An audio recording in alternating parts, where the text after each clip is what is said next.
First of all I am very glad इतनी अच्छी audience है आज यहाँ पर। अपने लिए तालियां हो जाए एक बार।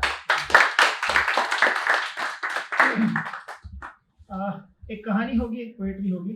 उससे पहले रिक्वेस्ट करना चाहूँगा आप सब अपने अपने फ़ोन साइलेंट पर कर दीजिए, क्योंकि कहानी सुनने का मज़ा तभी आएगा जब बीच में कोई डिस्टर्बेंस ना हो। तभी आप उस कहानी का मज़ा ले पाएंगे और उस कहानी को महसूस कर पाएंगे।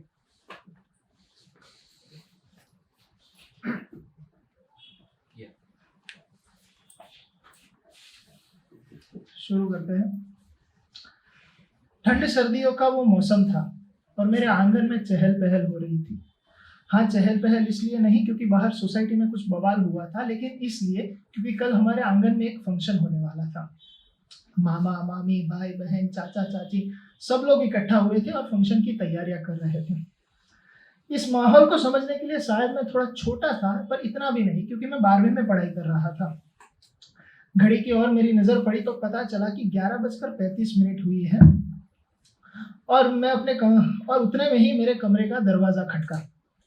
मैंने सोचा कि सब तैयारियां तो हो चुकी थी, तो अचानक क्या काम निकल आया। मेरे पैरों ने रजाई को पकड़ा हुआ था, हाथ सर्द थे और सर्दी ने बदन को जकड़ा हुआ था।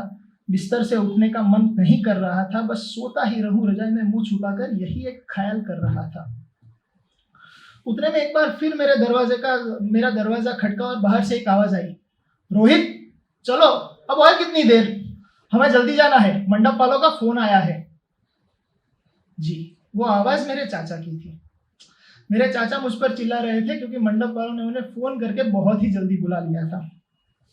और हाँ, सही समझा आप लोगों ने, मेरा नाम रोहित है।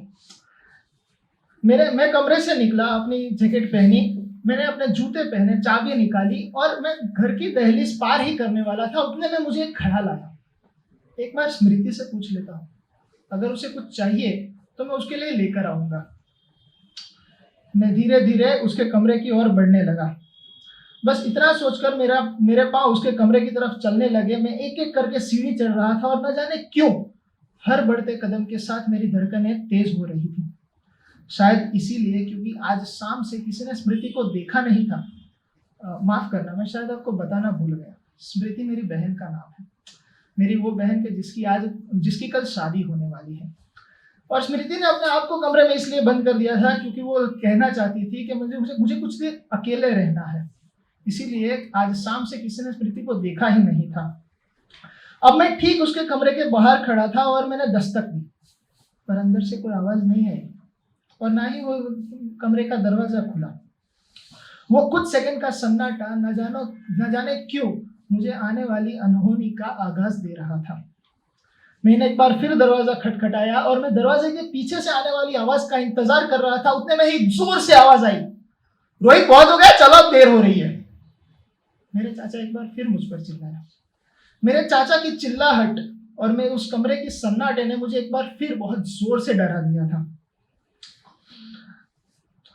उतने में मैं एक बार फिर से वो कमरे का दरवाजा जोर से खटखटाने वाला था, तभी वो दरवाजा खुला और मेरी बहन बोली, क्या है, क्या चाहिए, तुम चले जाओ यहां से।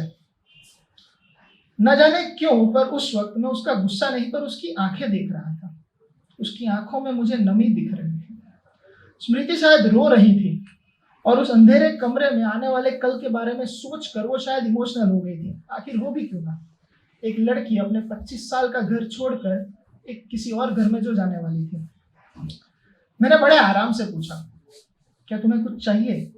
मैं बाजार जा रहा हूँ, अगर तुम्हें कुछ चाहिए तो मैं तुम्हारे लिए लेकर आऊंगा। दूर से देखने वालों को यही लगता कि वो मुझ पर चिल्ला रही है, लेकिन मैंने तो उसकी आंखें देखी थी, मुझे पता था कि वो दर्द में थी। और उसने एक बार फिर से चिल्लाकर हाथ जोड़कर मुझे कहा, मेरे भाई मुझे कुछ नहीं चाहिए, तू जा यहां से। बस यही पर मेरी बहन ने गलती कर दी। उसने हाथ जैसे ही जोड़े, मैंने उसके हाथ में पकड़ी उस पेन को देख लिया। वो पेन जो वो तब इस्तेमाल करती है जब इमोशनल होकर कुछ लिखने बैठती है।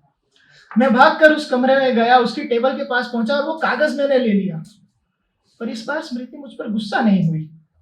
न जाने क्यों, शायद वो भी यही चाहती थी कि मैं वो कागज पढूं और उस कागज को अपनी मंजिल तक पहुंचाऊं। मैंने वो कागज पढ़ना शुरू किया और स्मृति चुपचाप बिस्तर पर बैठ गई। उस कागज की शुरुआत कुछ इस तरह होती है, माँ, शायद तुमसे आंख मिलाकर ये बातें मैं तुम्हें कह नहीं पाऊंगी, इसीलिए इस खत में लिख रही हूँ। मेरी शादी के बाद तुम्हें ये खत अपने आप ही मिल जाएगा। मैं बस तुमसे इतना कहना चाहती हूँ कि तुमसे जुदाई मेरी आंखें सह नहीं पाएगी। खत लिख तो रही हूँ, पर कलम सारी बातें कह नहीं पाएगी। 25 साल की मेरी सारी यादें यही रह जाएगी। माँ, तुम्हारी याद बहुत आएगी। बचपन में तुम बाल संवारती थी, जुए भी निकालती थी, गिरती थी अगर मैं खेलते खेलते तो बड़े प्यार से मुझे संभालती थी। गलती करने पर हाँ तुम मुझे जोरों से डांटती थी, और अगर ना मानूं तुम्हारी सारी बातें तो शायद कभी कभी थप्पड़ भी मार दिया करती थी। स्कूल जाने के लिए स्कूल ड्रेस भी तुम पहनाती थी, टिफिन का डब्बा तो देती थी, पर साथ में 2 चोटियां भी बनाती थी। टीवी सीरियल दोनों को एक ही पसंद है, पर खाने की चॉइस अलग अलग थी। अब कैसे बताऊं मैं इस दुनिया को कि मेरी माँ सबसे अलग थी। तुम्हें साड़ी पहनता देख मैं भी साड़ी लेकर बड़ी बन जाती थी। लिपस्टिक, गहने, मेकअप, तुम्हारी हर चीज खुद पर आजमाती थी। वो आईना, वो साड़ी, वो लिपस्टिक, वो कंघी यही रह जाएगी। माँ, तुम्हारी याद बहुत आएगी। वो मेरा झाड़ू पोछा ना करने पर तुम्हारा चिल्लाना आज प्यारा लगता है। ये माँ बेटी का रिश्ता तुम्हारा या मेरा नहीं, हमारा लगता है।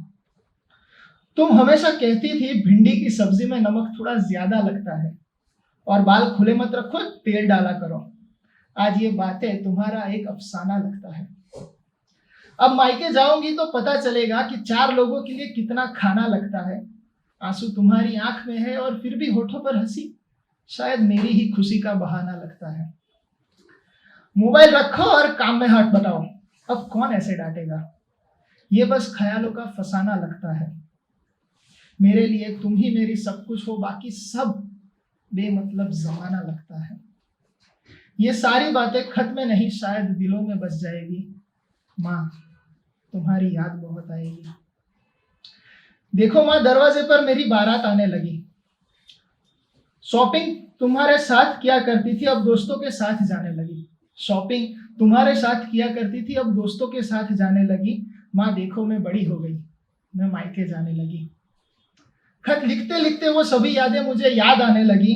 माँ, जितना तुमसे दूर जा रही हूँ उतना ही तुम्हारे पास आने लगी। देखो माँ, दरवाजे पर मेरी बारात आने लगी। एक नई जिंदगी की रोशनी मेरे दिल पर छाने लगी। तुम्हारा आशीर्वाद तो साथ है, पर फिर भी मैं कैसे करूंगी ये सब। ये बात मेरे मन को सताने लगी। माँ, अब मैं नहीं रहूंगी तुम्हारे पास, भाई तुम्हारा ख्याल तो रखेगा ना। ये सवाल, ये दुआ मैं रोज रब से मांगने लगी। इससे ज्यादा शायद मेरी कलम कुछ लिख नहीं पाएगी।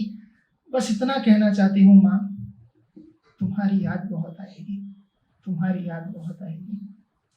Thank you so much.